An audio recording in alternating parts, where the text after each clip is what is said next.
हमें भी ये उम्मीद है इंशाअल्लाह ताला के इलेक्शन होंगे, और हमें भी ये उम्मीद है कि सुप्रीम कोर्ट इसको वक्त पे करवाएगी।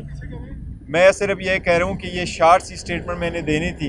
एक ख़ास प्रेस कॉन्फ्रेंस भी करूँगा, वो प्रेस कॉन्फ्रेंस के सिलसिले में अभी आपको वक्त बताएंगे। मैं भी 1 घंटे में वो सेंट्रल ऑफिस PTI में इस्लामाबाद में इंशाल्लाह प्रेस कॉन्फ्रेंस करूँगा। टिकट्स के हवाले से कोई अहम फैसले को नाम बताएंगे? देखिए अब सारा सब कुछ अभी कॉन्फिडेंशियल है, लेकिन एक दिन में इंशाल्लाह ताला आपके पास सामने सारे नाम आ जाएंगे। बैरिस्टर साहब, आप डेफिनेटली टिकटों का ऐलान करेंगे? जैसा पहले इलेक्शन हुए कुछ लोग आपके इत्तेहादी थे, जैसा अवामी मुस्लिम लीग से शेख रशीद थे, तो क्या इस दफ़ा भी कुछ जमातें हैं जो आपके साथ मिल के इलेक्शन लड़ें? मैंने सुना नहीं, आवाज़ आ रही थी तो। सर, इत्तेहादी आपने टिकट तो नाउट के पार्टी कैंडिडेट, क्या ऐसी जमातें हैं जो PTI के साथ मिल के इत्तेहाद करके इंतखाबात में आएंगे? फिलहाल कुछ ऐसी नहीं है, लेकिन एक आध से हमारी पहली बात हुई थी, तो वो इतनी कोई ज़हीम किस्म का इत्तेहाद नहीं होगा कि हमारी सारी सीटें किसी पार्टी के पास जाएगी।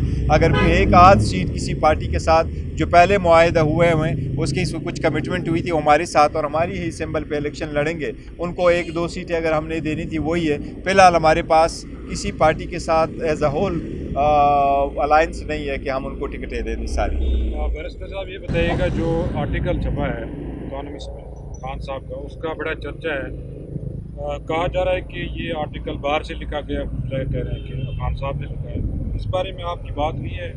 देखिए इकोनॉमिस्ट में आर्टिकल छपा है, बहुत अच्छा आर्टिकल छपा है, और आर्टिकल छपवाना और छपना ये मैटर ऐसा नहीं करता। नहीं, किसी आर्टिकल छपवाने के लिए कोई तरीक़ाकार वजह है कि आप कर लें। अगर आप आर्टिफिशियल इंटेलिजेंस भी इस्तेमाल करें, आप गूगल भी कर लें, तो आप सारी की सारी जो पैरामीटर्स उठाते हैं वो आप उन दे सकते हैं। तो खान साहब की इंस्ट्रक्शंस और उनके जो व्यू है वो तो आते रहें। मुझे इसका डिटेल का जिक्र नहीं पता, लेकिन यस एक आर्टिकल छपा है और उनसे मंसूबे और अमाउंट करते हैं। उसमें जो चीज़ें छपी हैं उसकी आप मुसलसल पहले तरदीद करते रहे कि हमारा इस्टेब्लिशमेंट से कोई लड़ाई नहीं है, हमारी इदारों के साथ। ये देखो वो लेकिन आर्टिकल में सारा मुद्दा इस्टेब्लिशमेंट पे जा रहा है। देखो वो कोई भी अगर मैंने यही आपको कहा कि अगर आप पुरानी चीज़ें उठाते हैं और आप कहते हैं कि आर्टिकल पब्लिश हुआ है, तो आर्टिकल पब्लिश कराना तो कोई बड़ी बात नहीं है, तो कोई भी करवा सकता है। वो जेल में हैं, उन्होंने ख़ुद तो जाके नहीं कहा कि ये मेरी आर्टिकल है तो आप मेरा ये आर्टिकल पब्लिश ये मैंने लिखा है। हमें तो ले जाने के लिए, मुझे एक मरतबा जाने के लिए इवन प्लेन पेपर नहीं भी दिया गया था, और मैंने लिखा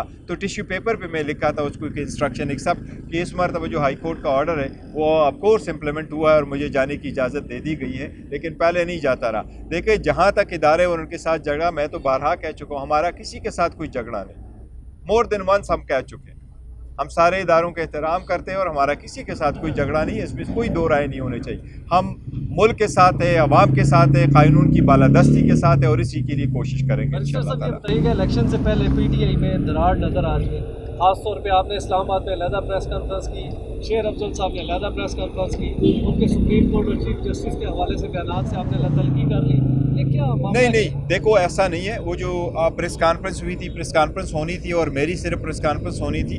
उसको पहले आपको याद होगा मेरी इंटरनेशनल मीडिया से इंटरेक्शन हुआ था, फिर लोकल मीडिया से इंटरेक्शन हुआ था, फिर प्रिंट मीडिया से इंटरेक्शन हुआ था, और उस दिन हमने प्रेस कॉन्फ्रेंस करके सिर्फ इलेक्शन पे मरकूज़ करना था, दैट्स इट। उसके बाद उन्होंने प्रेस कॉन्फ्रेंस ज़रूर की थी। कोई चीज़ें हैं जो मैं आज इंशाल्लाह आपको प्रेस कॉन्फ्रेंस में क्लैरिफाई करूँगा।